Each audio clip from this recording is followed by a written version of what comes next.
And let's move on to the second member to interpellate, Representative Antonio Tinio. Is recognized. Thank you, Mr. Chair. Well, Mr. Chair, well, first of all, this representation, along with my other colleagues in the Makabayan bloc, recently filed House Bill 259, urging Congress to oppose extrajudicial killings and probe the increasing drug-related extrajudicial and vigilante killings. No?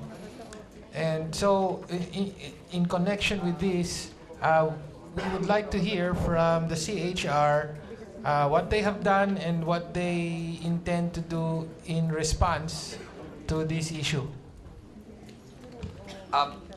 We share the concern of the Honorable Tinio regarding the spate of killings that are currently occurring in the context of the anti-drug campaign of the current administration. I do have to stress, Your Honor, that from the outset of the establishment of the Commission on Human Rights in 1987, since the transition to democracy from authoritarian rule, there have always been cases of extrajudicial killings in every single administration, from Cory Aquino to Fidel Ramos to Erap Estrada, Gloria Arroyo, and Noynoy Aquino.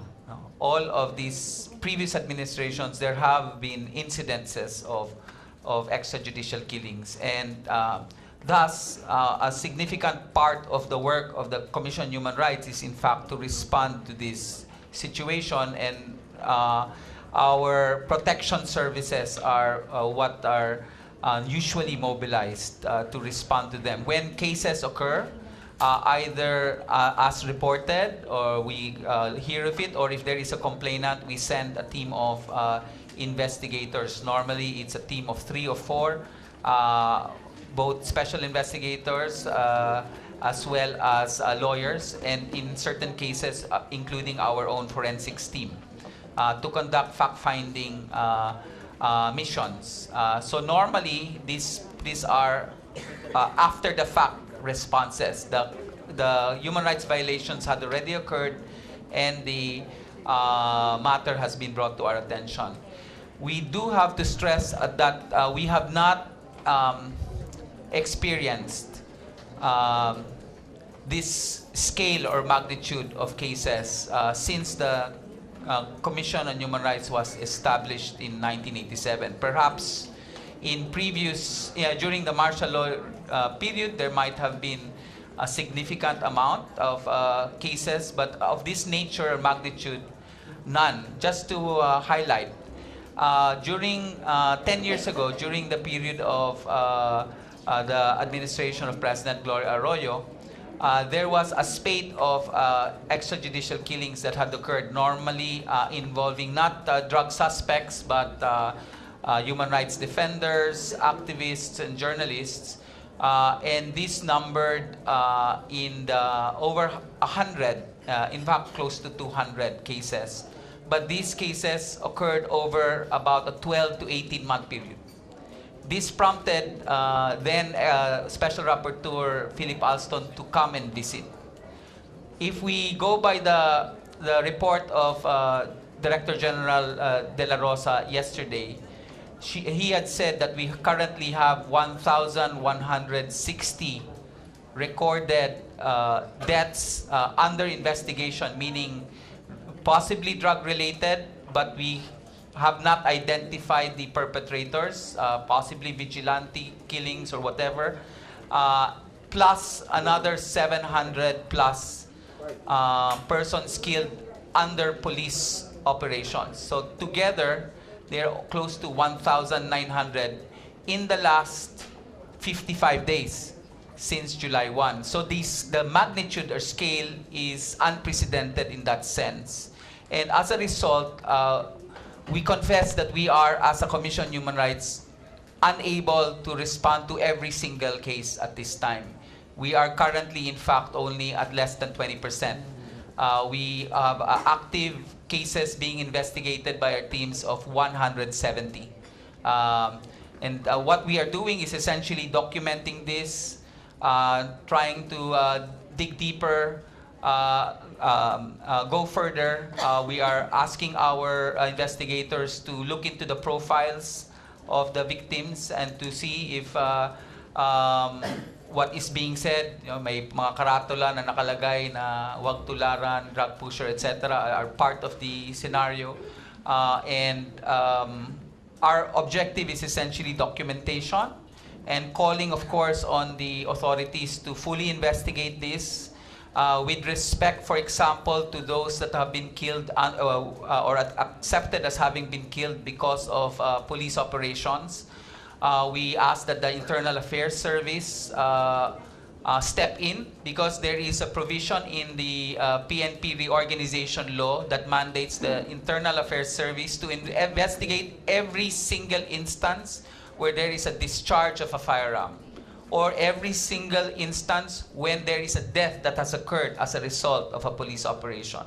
So we hope that the Internal Affairs Service might also conduct their own investigations, and ultimately, once we identify that there are significant lapses, there are violations of police operations procedure, that the appropriate administrative and criminal charges might be filed.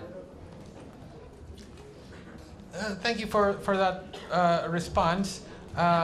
First, just a rejoinder on the numbers of extrajudicial killings, particularly under the Arroyo administration. You mentioned the 100 plus, a number of 100 plus. That mga kasamahan namin yung biktima niyan.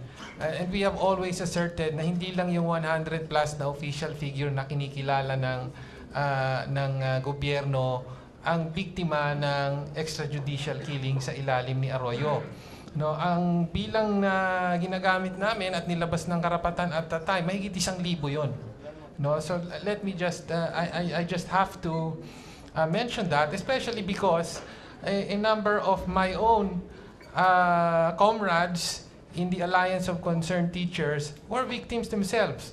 Napoleon Pornasdoro, our regional leader from Quezon, Vitoria Samonte, our regional leader from Surigao. No? So hanggang ngayon wala pang hustisya sa kanila. So hindi ko lang po pwedeng mapalampas yun. Ngayon,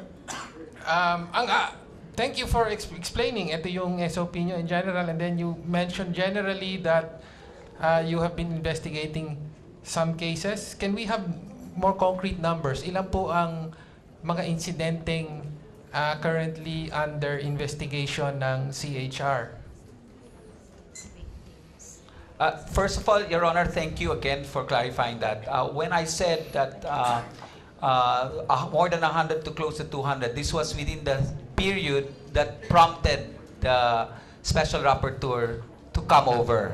But as per our own records, actually it appears that for the 9.5-year period from 2001 to June 2010, you are correct. The numbers are much higher.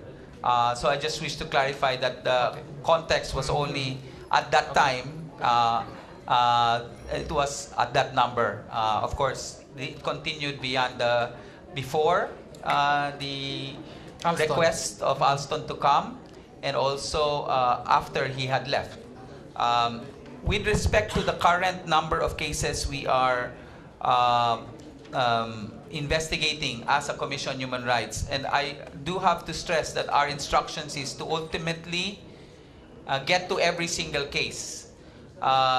So we are monitoring closely both the police accounting as well as the media accounting, and our intention is to ultimately reach that, but we are still far away from that. We are currently investigating 183 cases involving 234 victims.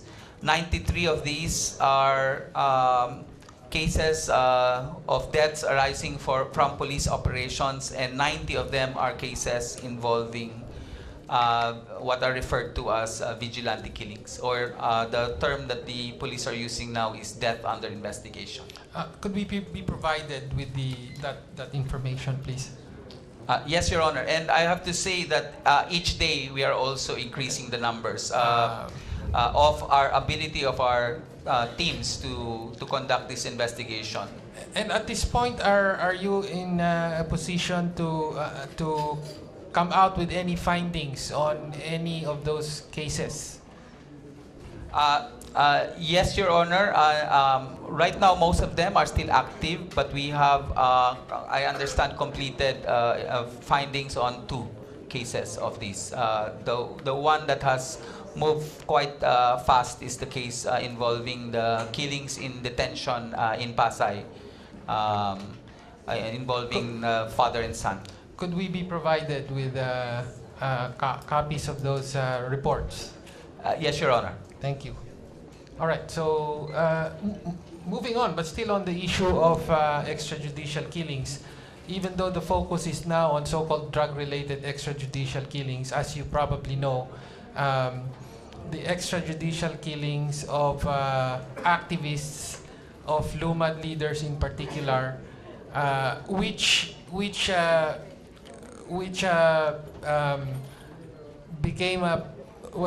highlighted under the Aquino administration. No? So kung panahon ni Gloria, there was a general attack on activists from all sectors.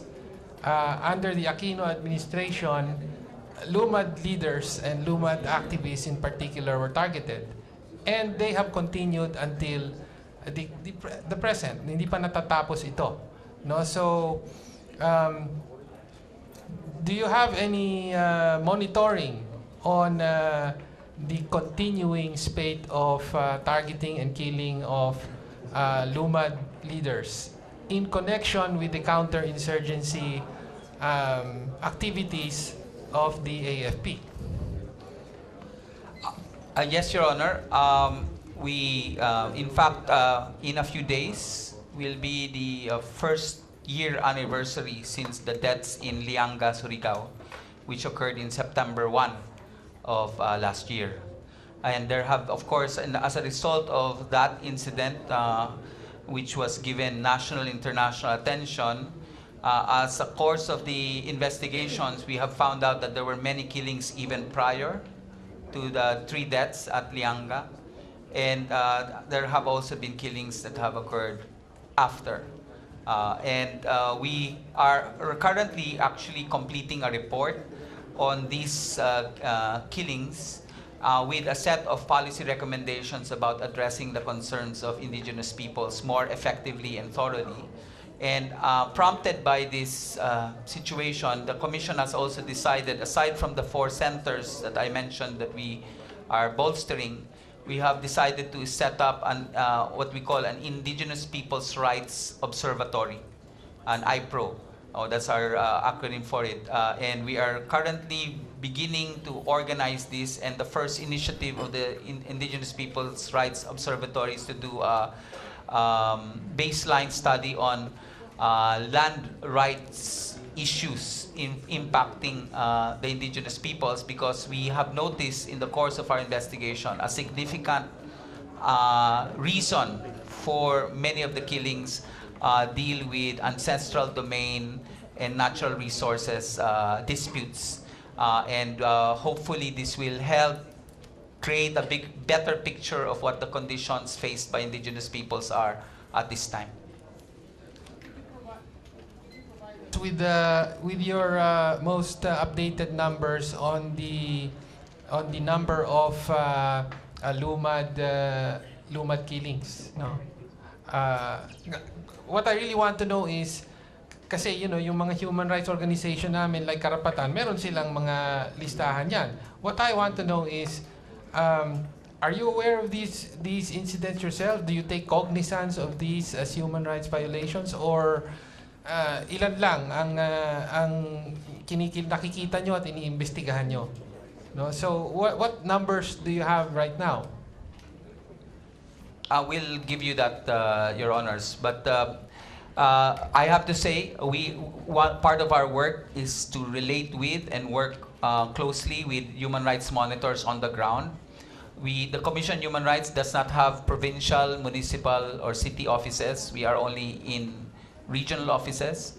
And so often what has happened is we get our reports also from organizations like you have mentioned, Karapatan.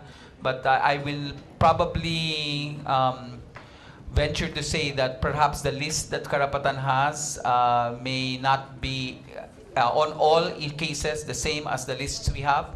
But we are prepared to, of course, continue to exchange information with all human rights organizations to make sure that there's a full picture of all human rights violations impacting the Lumads. And you mentioned the killings in Lianga a year ago, Emerito Samarca and others. Ano na po ba ang status niyan as far as the CHR is concerned? Case closed na ba ito? No, Your Honors. We cannot consider this a case closed matter. Because, as we mentioned, this is actually part of a larger problem impacting on Lumad communities, not just in Lianga, Surigao, also in Talaingod, also in Bukidnon, across actually many parts of Mindanao. And there are reports of attacks. The most recent is barely about a few days before President Duterte assumed office. There were attacks in Bukidnon where even a pregnant woman had been hit. And so that's why we have continued our monitoring and preparing a more comprehensive report that doesn't focus just on Haran or on Lianga incidents, but actually a broader picture of the conditions in the whole of Mindanao impacting on Lumads. The other thing to highlight about that specific case, Your Honors, is fairly early on, the perpetrators had actually been identified, the Tejeros brothers. And in fact, there was a joint... But they still remain at large. That's right. There was a joint team of the police, the AFP, and the NBI, and warrants of arrests have actually been issued against them. But up to this day, almost a year since the deaths occurred, the Tejeros brothers have not been apprehended and brought to justice. Well, yung dating governor, kasamahan na namin ngayon sa Kongreso, si Governor Pimentel. Siya mismo yung nagsasabi na hindi inaaresto. Kilala ng lahat yung mga suspects pero hindi inaaresto. Anyway, could you provide us with your latest report or whatever you have on the status of the Samarca et al. Case? Yes po, we will give you an update. Our staff just told us that right now there are cases filed with the Fiscal's Office against these specific persons that have been identified, but because they're still at large, they have not been able to proceed with the preliminary investigation. But charges of murder, arson, and grave threats have been filed against the Tejeros brothers and 20 others. Okay, the last issue I would like to raise is with regard to the Kidapawan massacre. If you recall, April 1, 2016, there was a violent dispersal of a demonstration of farmers from throughout Mindanao who were hungry because of the drought, El Nino. And as a result, 3 were killed, 116 wounded, 18 critically, 89 went missing, and 2 were tortured. No, could you just refresh me on what the CHR has did or is doing with respect to holding the authorities responsible for the incident? No, because as far as I'm concerned, no. Unarmed civilians were exercising their right to freely assemble, and they were fired upon by the police. No? So, hindi ko po matatanggap, ang dami ng insidente na ganyan na may mga magsasakang nagra-rally tapos binabaril sila. 1987, Menjola Massacre, 2004, Hacienda Luisita Massacre, Kidapawan, and yet walang nananagot. No? So parang ganun ba ang ating lipunan? no, ng mga magsasakang nagrarally, babarilin ng pulis, walang mananagot. So ano po ang status ngayon nito as far as the CHR is concerned?